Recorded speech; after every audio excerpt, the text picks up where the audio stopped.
Well, greetings, kindred spirits. Welcome to another weekly Wednesday magic lesson. Today we're going to talk about two great masters of magic, the legacy they've left us, and we'll tie this all together with a discussion about a single coin, the importance of a single coin flurry. But hey, let's start at the beginning. We're going to talk about a couple magic guys. If you've been on my channel for any length of time, you're familiar with the Mark Wilson Complete Course in Magic, one of the great beginner texts, one of the great magic texts of all time, penned by Mark Wilson and company. And I'm sad to report that Mark Wilson left the building this week. He's no longer with us. He passed away at the ripe age of 91, so he had a great life. And let me tell you, Mark was really influential. He was responsible, the first magician to bring live magic to television on a weekly basis. It was back in the 60s. Mark was breaking the rules, and can only imagine if the masters were upset with Mark putting all that good magic on TV in front of all those eyes. Probably going to ruin the art. Something to think about. We're fine. We're fine. We made it through that. We made it through the Masked Magician. We're surviving YouTube. Magic's going to be great. But I digress. Mark Wilson. So yeah, he brought live magic to television back in the 60s. He also did an episodic, he was the consultant for The Magician, which was a television show in the 70s. And onward through that, he had some live Magic Circus, I think was the show where he did like an hour-long magic show later in life. So again, more live magic for TV. Groundbreaking. So beyond the book, quite a legendary magician. Interesting side note to this tutorial we're doing today. I was going through this book looking for something to discuss this week, and I noticed that a contributing writer by the name of David Roth. Well, sadly, David Roth is another master magician we lost this past week. David Roth is best known for his coin magic. He was almost a specialist. He did some other things, but best known for his coin work. And while I'm going to talk about some coin things, let me tell you, if you really want to learn coin magic, research David Roth. Get his Expert Coin Technique book. It's got everything you really need to know. Or if you're a video person, maybe his Expert Coin Magic Made Easy series. Volume 1 of that, or 1 and 2, will give you a lifetime of knowledge, and I highly recommend them. So if you really want to learn this stuff, go study the masters, read the stuff in the book, and the videos, take a look at that. And I'm just going to kind of give you a little taste and maybe a little bit of what you might need to know for competence with a single coin.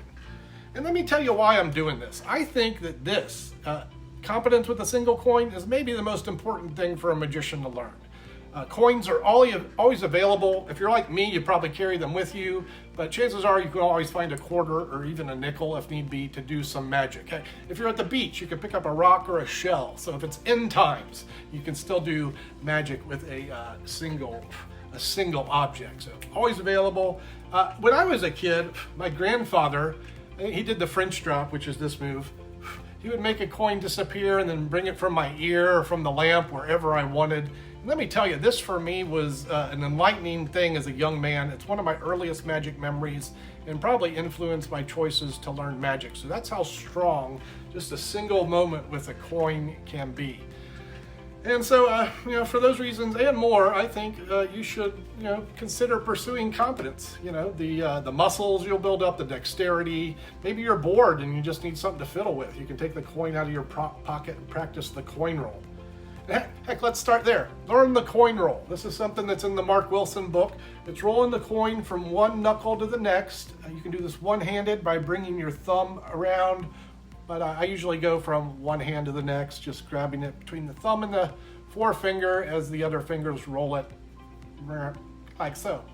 I like to use this as a mental spin. When I'm doing many things actually, but when I'm doing the one coin flurry, I use a Plausible Presentation. Plausible Presentation. Yeah, this is where I put a concept in a spectator's mind that maybe I'm using science to make the magic. Here's what I'm talking about.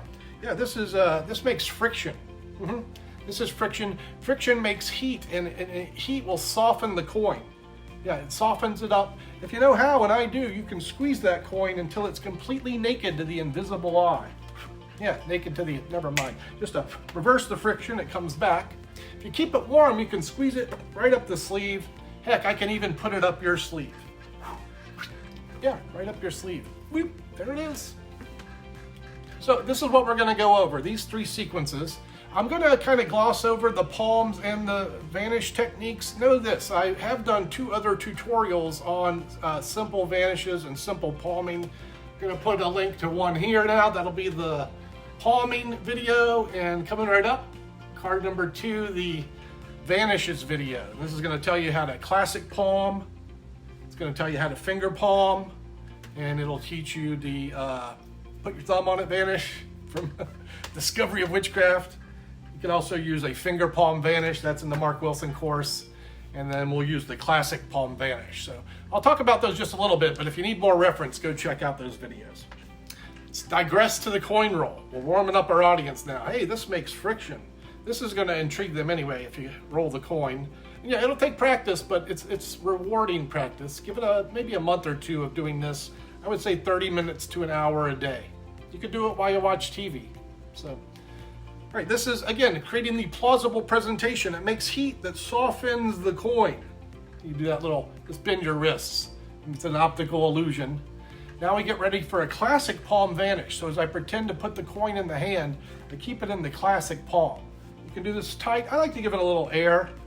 And you tell your audience you can squeeze that coin and make it small. Using your thumb base, the Mellini subtlety hides the fact that there's a coin in there. You can keep it palm down, but if you have the right angles, use this. You've told your audience you've made the coin small. This is plausible. It's not vanished. You've just taken the coin that you warmed up, it's warm, and now we're able to squeeze it until it's small. It's science. It's plausible. To reproduce the coin, a reproduction that is not discussed by Mark Wilson, or he doesn't discuss many reproductions, but this is one I think you need to learn. It's out of Bobo's Coin Magic, the Laham Mask Load. The man with the mask load. This hand, after you showed the small coin, makes a fist. As the other hand comes around it, you're going to drop the classic palm coin into the thumb hole. And you do this as maybe you say, you make the coin small, but if you reverse the friction, you can bring it right back. So, pretend to put the small coin, make the fist. As you circle the hand, Laham Mask Load drops it in there and the coin is returned. Now we're in position to do the finger palm vanish, or the put your thumb on it vanish. That's just holding the coin in finger palm as the hand turns over and then pretending to take the coin away.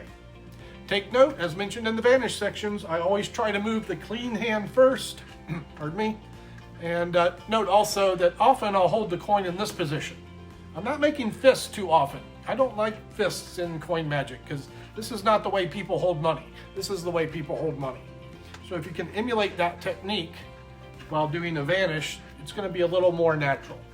Okay, so what did we do here? We said we can take the coin, we can squeeze it, make it smaller, or we can bring it back, make it bigger. That lets me shoot it up the sleeve. Yeah, I shoot it up the sleeve. It's plausible. So here's our finger palm vanish, and you just reach up right behind the sleeve and produce it. It's important when you do this, you make the illusion of clumsiness to disarm the audience. I digress.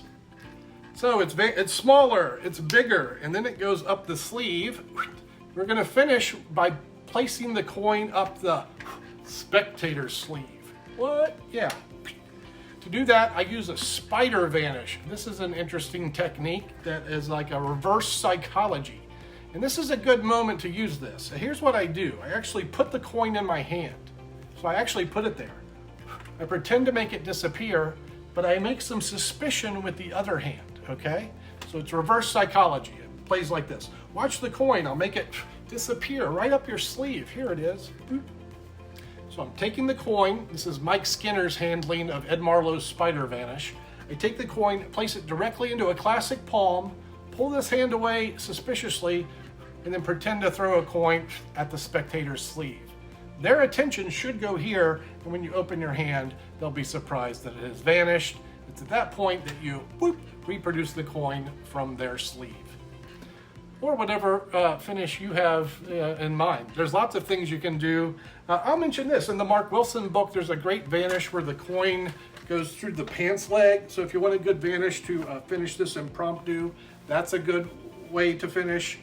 And also, if you use that, you can do a transformation. You can use a jumbo coin that you have in your pocket or another item to bring this to a big, a big finish. So there we go. A little lesson about two great masters, Mark Wilson, David Roth. Rest in peace, gentlemen. I look forward to sessioning with you in the great beyond. And get that Wilson book or get the David Roth book or video and learn some more. So that's my suggestions for today. Weekly Wednesday number, I don't know, where are we at? It's in the books. We're done. It's over. Why are you still watching? No, seriously, it's done. Thanks for hanging out, y'all. I'll see you on the next video.